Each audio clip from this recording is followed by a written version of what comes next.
शादीशुदा लोगों के लिए एक बड़ी सीख देने वाली कहानी। पत्नी ने न जाने क्या किया था कि पति ने उसे एक के बाद एक कई थप्पड़ जड़ दिए।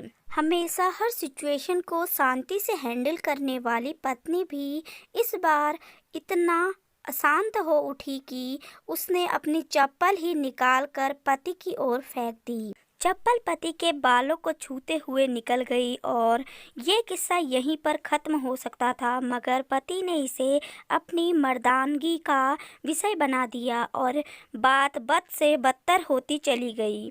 रिश्तेदारों ने भी आग में घी का काम किया। किसी ने कहा जो औरत अपने पति को चप्पल से मार सकती है वो ना ही तो वफादार हो सकती है और ना ही पतिव्रता हो सकती है। ऐसी औरत परिवार ही नहीं पूरे समाज पर कलंक की तरह है। बीवी के पक्ष वाले कहाँ पीछे रहने वाले थे। किसी ने कहा 21वीं सदी में भी जो स्त्रियों के साथ मारपीट करते हैं उन्हें तो जेल भेज देना चाहिए। तो कोई कहता जरूर उसको कोई और पसंद आ गई होगी, इसलिए अब पत्नी को मार करने लगा है। बात कोर्ट तक पहुंच गई। दोनों पक्ष एक दूसरे के खिलाफ केस फाइल कर दिए। पत्नी ने चरित्रहीन होने का तो पति ने दहेज और शारीरिक उत्पीड़न का आरोप लगाया। 2 वर्ष से अधिक समय के लिए केस चला। 2 वर्ष के दौरान दोनों पति पत्नी अलग अलग रहने लगे। इन 2 वर्षों के दौरान दोनों पक्षों के समर्थकों की संख्या कम हो गई थी। पहले जहां दोनों पक्षों के समर्थकों का समूह होता था, अब गिने चुने लोग रह गए थे। पति और पत्नी दोनों के आर्थिक स्थिति भी इस समय के दौरान नीचे गिर चुकी थी, जिन्हें वो अपना शुभचिंतक समझ रहे थे। पैसों के बात आते ही उन्होंने भी अपना पल्ला झाड़ लिया था। अगर कोई देने को राजी भी होता तो मोटे ब्याज की शर्त पर। आखिरकार वही हुआ जो सब चाहते थे, डाइवोर्स। हर कोई खुश था, दोनों पक्षों के रिश्तेदार, उनके माता पिता और दोनों के वकील। लेकिन 5 साल की सुखद शादी और एक सुंदर बेटी होने के बाद मिले इस डाइवोर्स से पत्नी मूक थी और पति शांत। शायद ये एक इत्तेफाक ही था कि इस खुशी को मनाने के लिए दोनों पक्ष के लोग एक ही चाय की टपरी पर बैठे। आमने सामने। इत्तेफाक इसलिए क्योंकि ज़्यादातर वो लोग एक दूसरे को जानते थे। तुम भी तो आज जीत गई हो, मुझसे तलाक जो मिल गया है। कॉन्ग्रेचुलेशन टू यू, पति ने कहा। तलाक को तुम जीत का प्रतीक समझते हो? पत्नी ने पूछा। पति चुप रहा। थोड़ी देर की शांति के बाद पति ने कहा, मुझे तुम्हें 5 लाख रुपए अभी और हर महीने 8,000 रुपये देने का आदेश है। अभी मेरे पास पैसे नहीं हैं, इसलिए मेरा जो सिटी में फ्लैट है उसे तुम्हारे नाम कर देता हूँ। पत्नी बोली, लेकिन उस फ्लैट की कीमत तो 18 लाख की है। हाँ, लेकिन हमारी बेटी तुम्हारे साथ है और आगे जाके उसे खर्चे बढ़ेंगे और तभी तुम्हें आसानी होगी। नहीं नहीं, मुझे सिर्फ 5 लाख ही देना और तुम हर महीने 8,000 तो देने ही वाले हो। मैं मैनेज कर लूँगी। अगर 5 लाख नहीं हैं तब भी कोई बात नहीं, पत्नी बोली।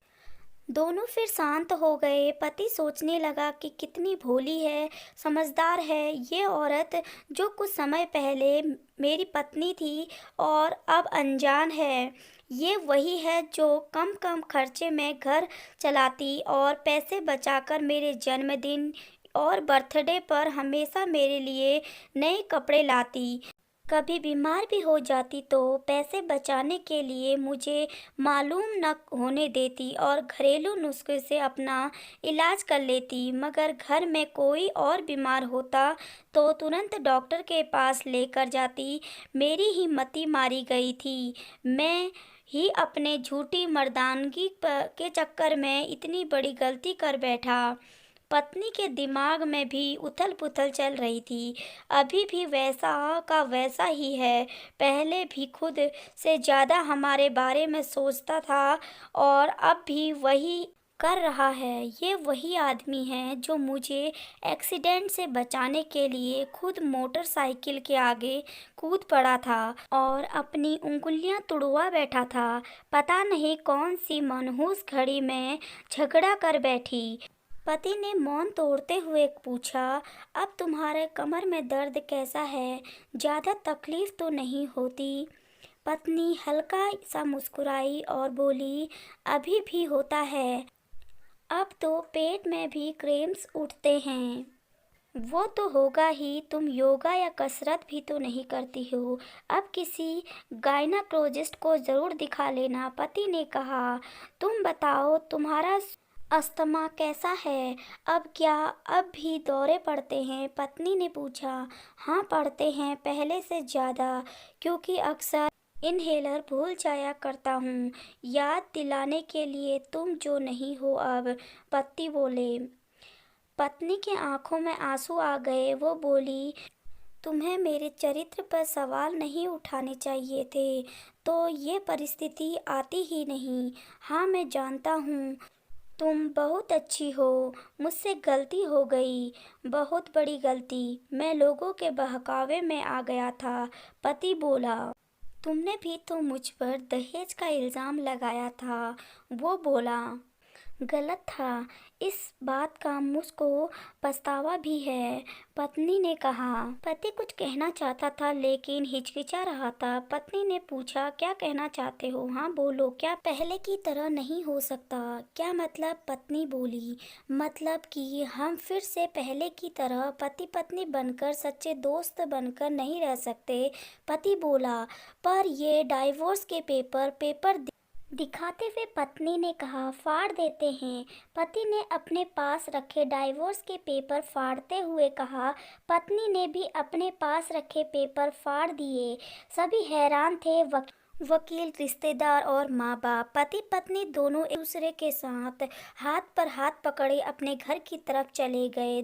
दोस्तों, ये कहानी उन हर पति पत्नी के लिए बड़ी सीख है जो छोटी छोटी बातों पर लड़ते रहते हैं और इन झगड़ों को बड़ा बना के अलग होने का डिसीजन लेते हैं।